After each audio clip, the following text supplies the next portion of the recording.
1930 में इस कहानी की शुरुआत होती है जब हमारे प्यारे देश भारत पर अंग्रेजों का शासन हुआ करता था। लेकिन सिर्फ अंग्रेज ही नहीं, इस देश के कई सारे राजा और जमींदार भी अंग्रेजों के साथ मिलकर गरीबों पर जुल्म किया करते थे। अंग्रेजों की बंदूक से निकली गोली जब गरीबों के सीनों पर लगती थी तब ये राजा अपनी हवेलियों से छुपकर तमाशा देखते थे और जश्न मनाते थे। लेकिन आज मैं आपको अंग्रेजों और इन जालिम राजाओं का मुकाबला करने वाले एक ऐसे ही वीर योद्धा की कहानी सुनाऊंगा जिसने अपने गांव को बचाने के लिए अंग्रेजों की 700 सिपाहियों वाली फौज का अकेले ही मुकाबला किया था। ये कहानी है कैप्टन मिलर की। इस कहानी की शुरुआत में हम कुछ ब्रिटिश आर्मी के सिपाहियों को देखते हैं। उन लोगों ने एक क्रांतिकारी कन्हैया को गिरफ्तार किया है और वो सब कन्हैया से मिलर नाम के एक दूसरे क्रांतिकारी का पता पूछ रहे होते हैं जिसने पिछले कुछ सालों में अंग्रेजों की नाक में दम करके रखा था। वो चुन चुन कर अंग्रेजों को मार कर उनका हथियार लूट लेता था। अंग्रेजों की पूरी टुकड़ी में कैप्टन मिलर का खौफ फैला हुआ था और कैप्टन मिलर को मारने के लिए अंग्रेजों ने उसके सर पर 10,000 रुपए का इनाम भी रखा था। अंग्रेजों की फौज में बहुत सारे इंडियन सोल्जर्स भी थे और कन्हैया उनसे कहता है कि मिलर हमेशा से ही ऐसा नहीं था, वो भी पहले तुम सब की तरह अंग्रेजों से नफरत नहीं करता था। और इसी के साथ यह कहानी फ्लैशबैक में चली जाती है। हम ईसा नाम के एक लड़के को देखते हैं जो आगे चलकर कैप्टन मिलर बनने वाला है। लेकिन कैप्टन मिलर बनने से पहले उसके साथ क्या हुआ था, पहले उसकी बात कर लेते हैं। दरअसल ईसा अपने गाँव की निचली जाति का लड़का है। 600 साल पहले निचली जाति वालों के पूर्वजों ने ही उस गाँव की मंदिर को अपने हाथों से बनाया था। उस मंदिर में कोरनार देवता की मूर्ति भी है। गांव वालों का मानना है कि जब भी उनके गांव पर कोई मुसीबत आएगी तब कोरनार देवता गांव वालों को बचाने के लिए अवतार लेंगे। लेकिन गांव वालों के लिए दुख की बात यह है कि पिछले 600 सालों से उन्होंने अपने देवता के दर्शन नहीं किए थे। जिनके पूर्वजों ने ही उस मंदिर को बनाया था वो निचली जाति के थे और इसलिए पिछले 600 सालों से राजाओं ने निचली जाति वालों का मंदिर में आना बैन कर रखा था। और एक दिन ईशा का एक दोस्त उसे बताता है कि राजा अपनी पूरी फैमिली के साथ मंदिर आने वाला है जिसमें उसकी बेटी भी होगी जो कि बहुत खूबसूरत है। अब ईसा और उसका दोस्त दोनों राजा की बेटी को देखने के लिए सबसे छुपकर मंदिर के अंदर चले जाते हैं। वो दोनों राजा की बेटी को देखें उससे पहले ही राजा के आदमी उन दोनों को देख लेते हैं। निचली जाति वालों को मंदिर के अंदर देखकर राजा के सिपाही उन्हें दौड़ाना शुरू कर देते हैं। सिपाहियों से बचते हुए ईसा और उसका दोस्त दोनों एक जगह पर छुप जाते हैं। थोड़ी देर में वहां एक लड़की आती है, बेलमती, जो कि राजा के ही भाई की बेटी है। बेलमती ईसा का हाथ पकड़कर अपने पीछे पीछे आने के लिए कहती है और फिर सेफली उन दोनों को मंदिर से बाहर निकाल देती है। यहाँ हमें एक और बात पता चलती है कि राजा ने ही राजा बनने से पहले राजा बनने के लिए बेलमती के माँ बाप को जान से मार दिया था और पिछले कुछ टाइम से वो बेलमती को भी मारने का बहाना ढूंढ रहा है। खैर इधर बेलमती की खूबसूरती देखते ही ईसा को उससे प्यार हो गया था और अगले दिन वो फिर से मंदिर में घुसकर बेलमती को प्रपोज करने का फैसला करता है। ईसा अपने चेहरे पर काला रंग लगाकर राजा के लोगों में शामिल हो जाता है। लेकिन इसी बीच राजा का एक आदमी आकर उसे बताता है कि बेलमती आज मंदिर से अपने बॉयफ्रेंड के साथ भागने वाली है। यह सुनकर राजा भी अपने सिपाहियों से बेलमती को मारने का आदेश दे देता है। लेकिन पास में ही खड़ा ईसा उसकी बातें सुन लेता है। जिसके बाद ईसा बेलमती के पास जाता है, वो सिपाहियों के साथ लड़ाई करता है और आखिरकार बेलमती को बचाकर उसके बॉयफ्रेंड के साथ भेज देता है। फिलहाल बेलमती को भी नहीं पता होता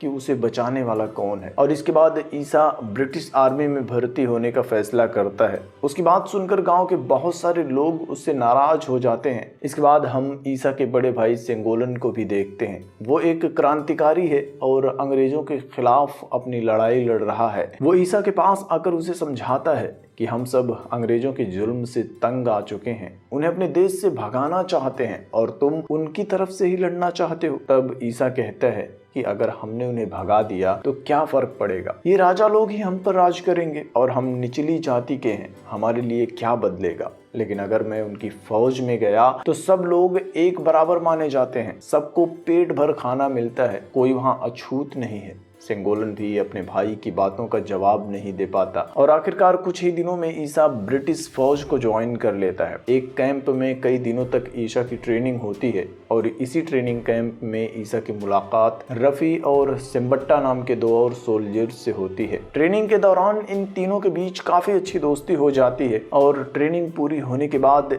एक दिन इन सभी सोल्जर्स को उनकी वर्दियां बांटी जा रही होती हैं। ईसा का पूरा नाम अनालिशन है और अनालिशन नाम प्रोनाउंस करने में अंग्रेजों को दिक्कत हो रही थी, इसलिए अंग्रेज ईसा का नाम बदलकर उसकी वर्दी पर मिलर लिख देते हैं। वर्दी पहनकर आईने के सामने ईसा अपने आप को कैप्टन मिलर कहकर बुलाता है। ईसा का सपना ब्रिटिश आर्मी में कैप्टन की पोस्ट तक पहुंचना है, क्योंकि ब्रिटिश आर्मी में ईसा को वो इज्जत मिल रही थी जो ईसा को अपने गांव में कभी नहीं मिली। खैर, इसके कुछ दिन बाद एक अंग्रेज कमांडर के साथ इनकी टुकड़ी को एक मिशन पर भेजा जाता है, जहां कई सारे भारतीय क्रांतिकारी अंग्रेजों के खिलाफ शांतिपूर्ण प्रदर्शन कर रहे होते हैं, लेकिन कमांडर उन्हें पीछे से उन क्रांतिकारियों के ऊपर गोली चलाने का ऑर्डर देता है। कई सारे इंडियन सोल्जर्स भी जो कि ब्रिटिश आर्मी में भर्ती थे, बिना कुछ सोचे समझे कमांडर का ऑर्डर फॉलो करते हैं और अपने ही लोगों पर गोलियां चलाना शुरू कर देते हैं। चारों तरफ लाशें ही लाशें होती हैं, लेकिन मिलर का एक दोस्त सिम्बट्टा गोली नहीं चलाता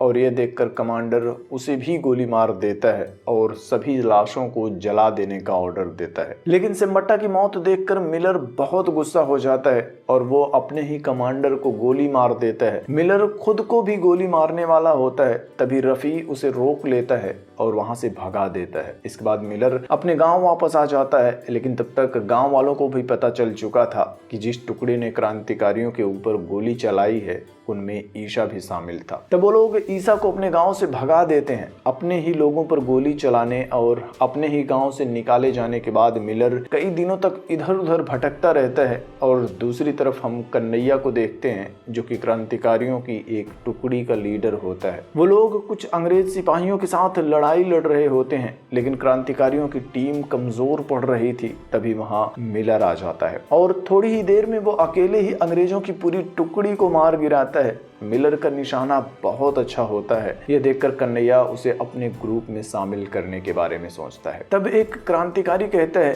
कि यह एक कातिल है, लेकिन कन्हैया कहता है कि इसका निशाना बहुत अच्छा है और आर्मी में भी रह चुका है, तो हमारे ग्रुप में ऐसे ही लोगों की ज़रूरत है। जिसके बाद वो लोग मिलर को भी अपने ग्रुप में शामिल कर लेते हैं और इस दिन के बाद से मिलर उन लोगों के साथ मिलकर चुन चुन कर अंग्रेजों को मारना शुरू कर देता है। वो लोग अंग्रेजों की टुकड़ियों पर हमला करके उन्हें मार कर उनका हथियार लूट लेते थे और फिर सिलोन में एक दूसरे ग्रुप को अंग्रेजों का हथियार बेचकर नए हथियार और पैसे ले लेते थे। कई दिनों तक ऐसे ही चलता है और एक दिन लड़ाई के दौरान मिलर को एक गोली लग जाती है। मिलर के साथी उसे लेकर दूसरे क्रांतिकारियों के पास जाते हैं, जो कि नरम दल के थे और शांति से अंग्रेजों के खिलाफ अपना प्रदर्शन करते थे। और यहाँ हम देखते हैं वेलमती को, जो कि डॉक्टर होती है और नरम दल में रहकर घायल क्रांतिकारियों का इलाज करती है। वेलमती का हस्बैंड भी उन क्रांतिकारियों में मारा गया था जिस पर ब्रिटिश आर्मी में रहते हुए अंग्रेज कमांडर के कहने पर मिलर और उसके साथियों ने गोली चलाई थी। वेलमती मिलर का इलाज करने के बाद उससे कहती है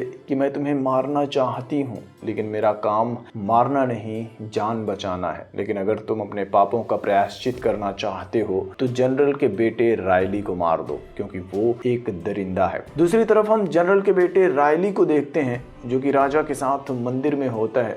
दरअसल राजा के ही एक आदमी ने रायली को बता दिया था कि मंदिर में एक मूर्ति छुपा कर रखी गई है जो बहुत कीमती है। रायली राजा के सामने ही मंदिर से उस मूर्ति को बाहर निकलवाता है और कहता है कि अब ये ब्रिटिश गवर्नमेंट की प्रॉपर्टी है, और वो मूर्ति को अपने साथ लेकर चला जाता है। लेकिन राजा और उसका बेटा दोनों अंग्रेजों से डरते थे। उनके अंदर अंग्रेजों का विरोध करने की हिम्मत ही नहीं थी। लेकिन 600 सालों से राजा का परिवार उस मूर्ति की हिफाजत कर रहा था। राजा अपने बेटे से कहता है कि हमें किसी भी तरह से उस मूर्ति को मंदिर में वापस लाना होगा, लेकिन हम अंग्रेजों का विरोध नहीं कर सकते। इस काम को अगर कोई कर सकता है तो वो है कैप्टन मिलर। वो पहले से ही एक विरोधी है, तो हमारे लिए कोई प्रॉब्लम नहीं होगी। लेकिन राजा का बेटा कहता है कि मिलर हमारे लिए यह काम क्यों करेगा। जिसके बाद राजा कहता है कि उससे कहना कि अगर वो हमारे लिए यह काम करेगा तो हम गांव वालों को मंदिर में आकर पूजा करने की अनुमति दे देंगे। राजा के लोग मिलर के पास राजा का ऑफर लेकर जाते हैं, लेकिन मिलर को पता था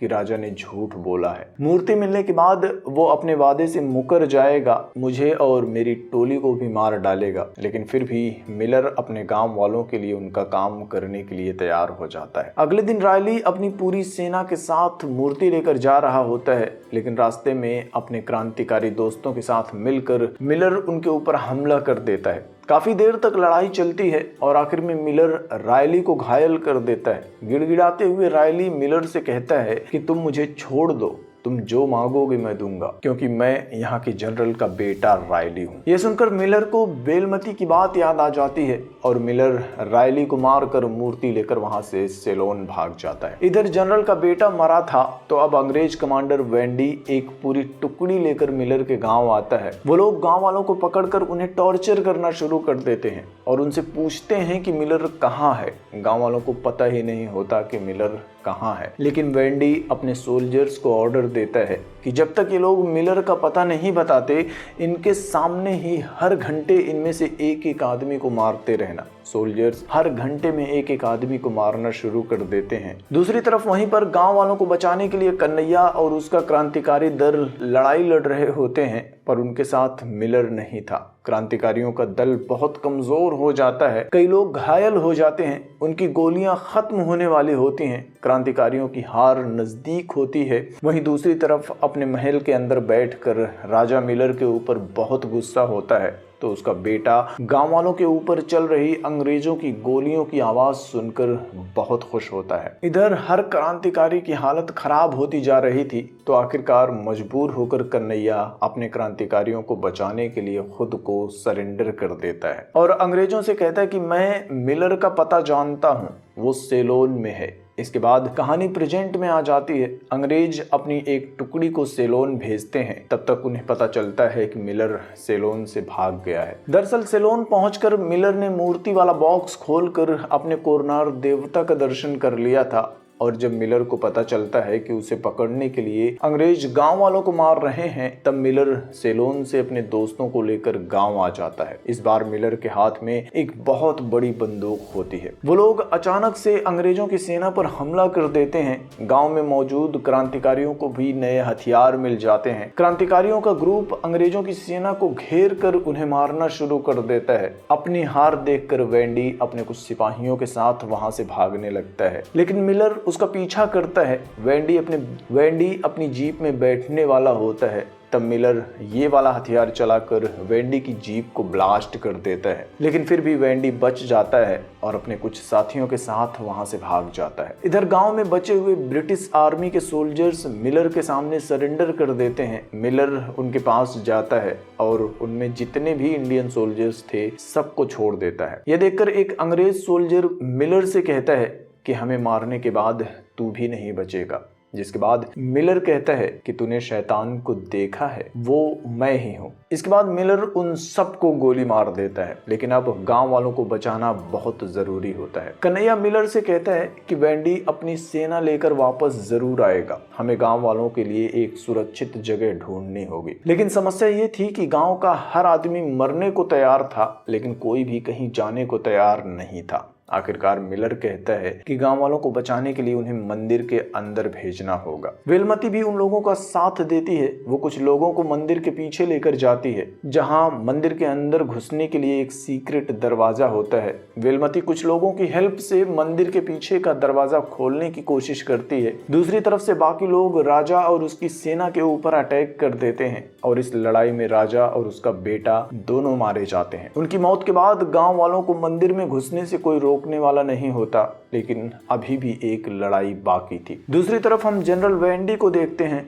वो अपना इलाज करवाता है और 700 सोल्जर्स के साथ अपनी एक टुकड़ी को तैयार करता है और उन्हें लेकर मिलर के गांव वापस आ जाता है। अपनी पूरी फौज के साथ वेंडी मिलर के गांव पर हमला कर देता है, लेकिन मिलर ने भी जंग की तैयारी की थी। वो अपने सभी क्रांतिकारी साथियों के साथ अंग्रेजों का मुकाबला करता है, लेकिन अंग्रेजों की संख्या बहुत ज्यादा थी, उनके पास हथियार भी ज्यादा थे। वो लोग मंदिर के गेट के पास पहुंच जाते हैं और अंग्रेजों के कुछ सोल्जर्स गेट के सामने एक बड़ी सी गन रखकर अंधाधुंध गेट के ऊपर ही फायरिंग करना शुरू कर देते हैं। क्रांतिकारी कमजोर पड़ रहे होते हैं और तब वहां एंट्री होती है मिलर के बड़े भाई सेंगोलन की। वो अपने कुछ और क्रांतिकारी साथियों को लेकर आता है। इसके साथ ही ट्रेनिंग कैंप में मिलर के साथ ट्रेनिंग करने वाला कैप्टन रफी भी इस लड़ाई में शामिल हो जाता है। इसके अलावा अंग्रेजों की फौज से एक और इंडियन सोल्जर भी बगावत करता है और इस लड़ाई में मिलर का साथ देने लगता है। देखते ही देखते इस जंग का पूरा नक्शा ही बदल जाता है और आखिर में जनरल वेंडी के साथ साथ ये लोग सभी अंग्रेजों को मार देते हैं और आज की ये लड़ाई यहीं पर खत्म हो जाती है। सबसे आखिर में हम देखते हैं कि मिलर पूरे गांव वालों के सामने मंदिर के अंदर आता है और फिर बॉक्स से अपने कोरनार देवता की मूर्ति को बाहर निकालता है। आज 600 सालों और कई पीढ़ियों के बाद गांव वाले अपने कोरनार देवता का दर्शन करके बहुत खुश हो जाते हैं। दूसरी तरफ हम राजा की बेटी राजकुमारी शकुंतला को देखते हैं जो अपने पापा और भाई के मौत की खबर सुनकर बहुत दुखी होती है। एक खबरी आकर उसे बताता है कि कैप्टन मिलर के साथ मिलकर वेलमती ने आपके पापा और आपके भाई दोनों को मारा है। तब शकुंतला वेलमती से अपना बदला लेने के लिए अपने एक और भाई को संदेश भेजने के लिए कहती है, जो कि असल में राजा का ही एक नाजायज बेटा था। और इसी के साथ यह फिल्म यहीं पर खत्म हो जाती है।